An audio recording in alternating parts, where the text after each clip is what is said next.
Hey everybody, welcome back to the channel. Thanks for tuning in again. We are going to go over some old footage from the Frontier here. What I've done, if you've been following along, you know, we have lifted the truck with the Dobinson IMS kit, and basically I've got a lot of comments on the video here and on Instagram if I can separate the two, do a front and a back.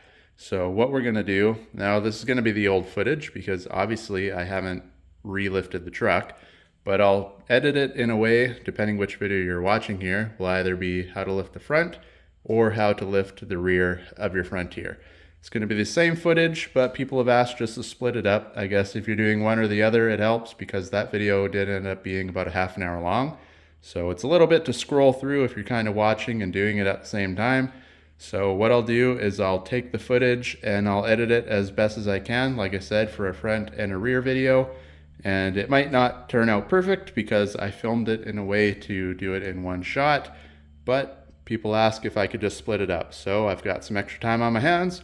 I'll go back, edit the footage, and depending on which one you're looking at, hopefully this helps you out. And if you're a subscriber that's been watching for a long time, this might be a little bit boring for you because you've already seen all this stuff. But if you're somebody new, consider liking and subscribing, and hopefully this helps you lift your own truck. Let me know if it did. All right, now for anybody that wants to know, before we lift this, we'll do a little bit of measurements here. There is new wheels coming for this truck, but as for this example, it will be back on the stock wheels. And you can see we are right at about 34 and a half, slightly under 34 and a half inches from the ground to the fender, or the fender flare. And if you want to go from the middle of the wheel, this is roughly from the center cap of your wheel to the fender, you're looking at about 19 and a half. That is on the front. All right, so now that the wheel is off, of course we are doing the upper control arms as well as the struts. So first things first, we'll have to take the nut off to get your upper control arm off. And then once that's off, this will all drop down. Keep in mind, watch the brake line. It does have a bit of a loop in it. You have a little bit of slack, but if this thing comes crashing down to the ground once the upper control arm's disconnected, you could break it, and you don't want that to happen.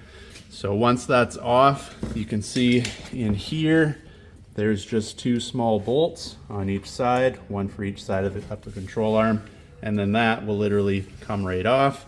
And then your strut is the same as most cars. You have your 3 bolts up top and 1 on the bottom, and you can just shimmy the whole thing out once it's lowered. And then that is pretty much as simple as it gets for getting the front of this off. What we've done is jacked up just half of the truck. So if you come to this side, wheel is still on the ground. Reason we're doing that is I am not getting this aligned right after we have it built. So with the wheel on the ground on that side, once we start loosening things, you don't have to worry about everything shimmying itself around.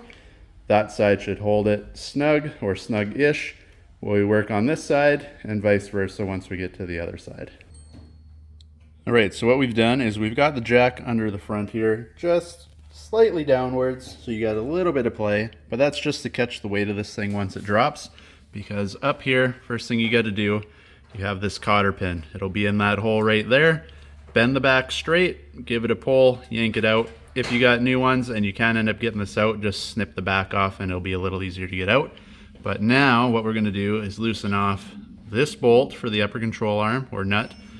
Give it a couple smacks with the hammer, it should let go, and this will drop down. So hence the jack. You don't want this thing to come crashing down because again, you got your brake lines, you got your ABS line, everything there. So you don't want any more pressure than it needs to be because this does have some weight behind it. So we'll knock that off. All right, once your nut is off, you gotta go to town on this thing with a hammer. If you look, you got a little bit of a thicker weld here, same on the side. That's where you wanna aim with your hammer to try to drop this down. But being a brand new truck, you can look in there, it is nice, sealed correctly. It's tight, it's doing what it's supposed to do. So you may need a ball joint separator. Put it in here, give it a couple smacks, and it'll basically pull that bolt up and you can get them separated. But if you're lucky, give it a couple whacks here and this will drop down. All right, so you can see here we do have it separated. What we ended up doing is we actually jacked up the bottom slightly just to make the upper control arm sit a little flatter. And then again, smack the side there, it let go. And then when you let the jack lower, the weight of this thing just pulls itself out. So that's an option if you can't get this thing out. Other option is you'll need one of them. It basically goes in between. You hit it on the end with a hammer, sledgehammer, whatever you got, and it'll do the same thing. But as for us, luckily with a new truck, everything is still fairly fresh. So it came off, and now we can move on to the next step. All right, so now that we have the upper control arm disconnected, we are going to remove the whole thing. It is two 19mm bolts, one on each arm there. So get a ratchet, get a wrench, get them in there, just loosen them off, pull the bolt out, and that'll be right out of the way. And I forgot to mention the nut for the upper control arm that we took off initially is a 22mm. So you will need a 22mm to get that off. All right, so we removed the fender liner just to give you guys a little more of a view and a little bit more light. And because this bolt on the right-hand side of your upper control arm is too long to get out, it runs into your steering shaft here. It does have a little bit of flex in it, but it does not move enough to get that bolt out. So if you have new bolts, one way you can do this, just cut it in half, it'll come off. Or what we're going to do is remove this bolt right here on your steering shaft.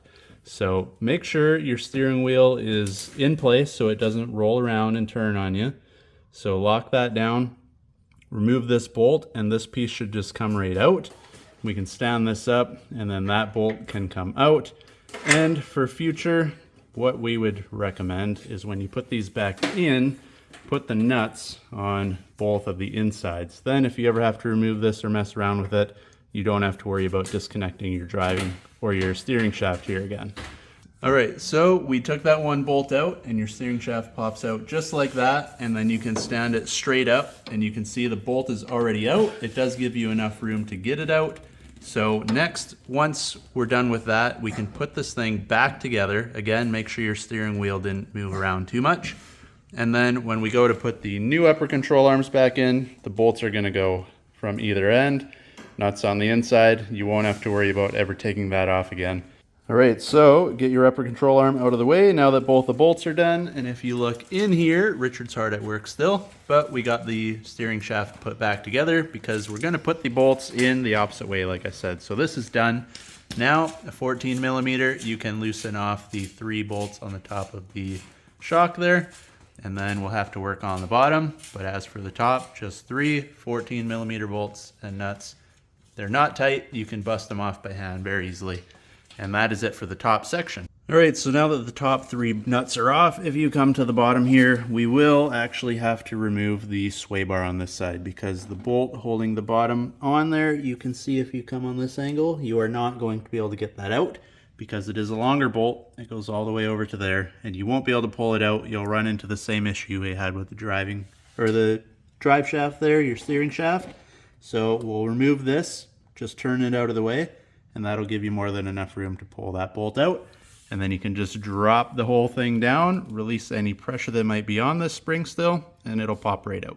All right, so now that the 3 are out of the top and we loosened off both ends of the end link here, this goes just at your front sway bar here, and we took it off, reason being, one, this has to drop down in order to get that bolt out of the bottom of your shock, because of course, when it's up, it lines exactly into your sway bar. So we dropped it down. Now, not only can you get that out, but when you put your new shocks back in, because it's a lift, they're going to be slightly taller. So having that down like that gives you the room to get the higher shock in place without having to force it too much.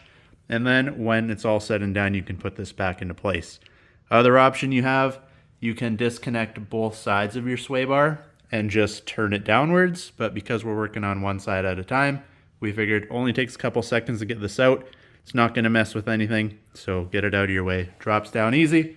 All right, so here are the comparison between the Bilsteins and the Dobinsons. You can see, of course, it is longer You have more spools in the spring. These are the heavy duty springs. And now keep in mind, I paid the extra to have this thing pre-built. So basically what it is, they send you the top cap, they put the spring on for you, they bolt it all down, and it comes as is, ready to go straight onto the truck. If you do not order it like this and you have to compress it and build it yourself, they send you this sheet, and basically it shows you X is your measurement. What they want you to measure from is the center of the hole on the bottom to the bottom piece here where the end of your spring sits. You have a little bit of a slope from there to the bottom, and if you look on this list, there's no Frontier, but this Nissan Navara is the same measurement. This is just too new of a truck, it's not on the list yet, and it shows 106 millimeters or 4.17 inches. And now, because I ordered this from them pre-built like this, if you measure from here to the middle of that hole, this is 106 millimeters. They have it pre-built for you. And yes, if you have to do a little bit of adjustments, you can yourself, but you have to compress this and use the tool to spin this up and down. Don't try to do that while it's under pressure, because you will strip the threads here and then your warranty is shot. So for me, I'm going to put this on as it is built from them. And worst case, after I get it aligned and stuff, I can mess around with it and get it to sit exactly how I want it to sit. All right, now before you put these in, you see how it's got the little tab here on the end? That goes in towards the truck. Like that. So it'll sit like that when it's up there. Not only does it line up the bolts, but then the bottom is sitting the right direction to bolt onto the big bolt on the bottom there as well. Okay, and she is in just like that. What we did, come in on an angle like this, put it up, get your nuts started on the top just to hold it from falling on your face, and then come to the bottom here, and you might have to jack the jack up or down slightly just to get that around everything here. And as well, what we did is we straightened, or we turned the wheel slightly to the driver's side, which turns this whole thing over, gives you a little bit more room to play around with, and then you can get everything in place, bolted back in, and we can work on getting the new upper control arms started. All right, so here we have both the old and the new billet upper control arms. You can see on here, it's got Dobinson stamped in it on both. The other one is on that side. The Dobinson, because these things are pretty dang close when you put them side by side, it's just the bigger loop is on one end. Dobinson's goes towards the rear of the vehicle. So one other way you can tell is if you bring this over here, like I said, Dobinson's to the rear, and what it is when it's under here and bolted in place, you can see when you look at it like this that there's quite a big gap here. That is because when you lift these trucks, you end up getting a lot of contact with the top here where your strut bolts on. So what they've done is they've extended it, and of course you can extend it more with the adjustments, but that is just to give you room to clear the bucket on the top. And then again, you can adjust these, and the little bump, you can see one side has the bushing pushing out, the other side is more flat. The flat side both go on the outside, so flat side towards the back of the vehicle on this side, flat side towards the front of the vehicle. So one last modification you have to do before putting these on, and it is in the instructions if you look at them from Dobinson's, is just the front driver's side.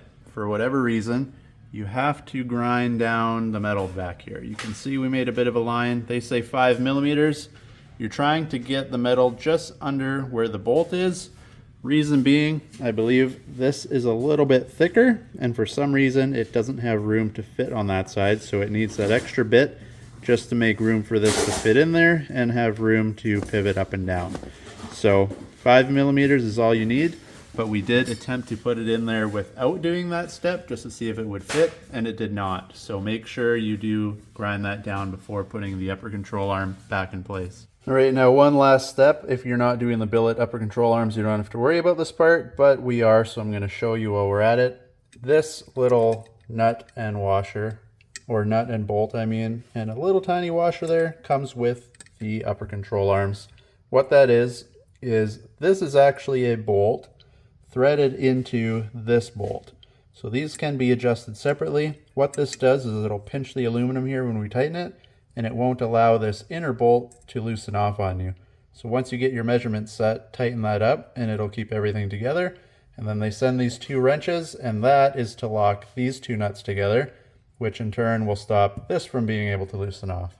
Now, what they recommend is to start off with a measurement between 31 and 32 mil between the flat edge here and the flat edge there.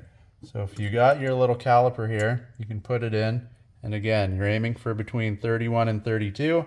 These things, when you're unthreading it and it's laying flat like this on the bench, it's 31. If you do 1 full rotation, it's 32. So pick which one you want and go with that. And keep in mind, you can't do a half turn on this because again, the little rubber bushing sticking out here has to go to the inside, and the flatter one has to go to the outside. Same thing if you look on the factory one, same idea. You're bushing on the outside, flat one on the inside. So make sure you don't do a half turn and they end up backwards. Otherwise you're gonna have issues after install. All right, so now that we have our upper control arms in place, you can see we did just put the bolts in loosely. And like I said, the nuts are now in towards the middle and the bolt goes in through the outside. So if you ever have to take this off or do any suspension work, you don't have to mess with your steering shaft anymore. Now, before you tighten these things up, and keep in mind, if you don't do this, you can void the warranty on the bushings on these things. They want you to set up at 55 or 550, millimeters or 55 centimeters. And they want it from center of the hub, so the middle of your hub here, to your fender right here. So if you come down and put that up like this, you can see 55 millimeters or 55 centimeters, from here to center of the hub. That is kind of the midway point of where these things will be operating at. So if you tighten it there, if it droops down, it has play, and when you go up, it has play. They want you to tighten it like that because if it's drooped all the way down or all the way up, when you're sitting at normal height, you're already putting pressure all the time on these things, and they kind of want it to be 50-50 both ways. So what they're talking about from the hub to the guard is middle of your hub to the guard. We have this off just because we took the fender liner and stuff out just to get it out of our way, but that is what they're talking about, and it'll sit like this, pretty level. Just put the jack under, get it to 55, then you can tighten everything down. Make sure the nut on the bottom is tightened as well. Get your cotter pin back in, and then that is it for the front. All right, as for the torque specs, I'm gonna give them all right here. So if this is what you're looking for, this is what you need. For where we are tightening now, the upper control arm bolts, they are talking 94 foot-pounds. For the ball joint bolt, they want 58 foot-pounds. For the 3 little bolts on top of your strut, that's only 20. And then for the big bolt on the bottom of your strut, down there where you can't see, is a whopping 155 foot-pounds. So once you get this all leveled out and you start tightening everything, that is the specs you're wanting to get for both sides. And once you got everything torqued down, of course, don't forget to put your cotter pin back in the bottom. It might not line up perfectly with the slots, so you may have to adjust your torque just slightly, either tighter or looser, just to fit that in, and then make sure you lock it down like Richard's trying to do, because if that ever was to walk off, the cotter pin is what's stopping this thing from coming completely apart while you're driving around. So anything like that is good enough. And then once it goes into the alignment shop, the guys can do their business and adjust everything 100% to spec. All right, so now that you have your upper control arm, your struts all in place, make sure you get your end link, the little end link to the sway bar back in, get that tightened up. That's all good to go. But one last thing you have to look at is up here, these bolts, we need to tighten up. That just cinches the aluminum around the thread like I mentioned, so it's not going to walk out on you while you're driving around. Now, keep in mind, This thing is going in for alignment in a couple of days. We measured this to the 32 that they recommended. And if you come and look under here, it does actually hit just slightly. But for myself, I'm not going to be doing any crazy off-road or anything. This is basically just going to be driving on some flat roads until it gets aligned.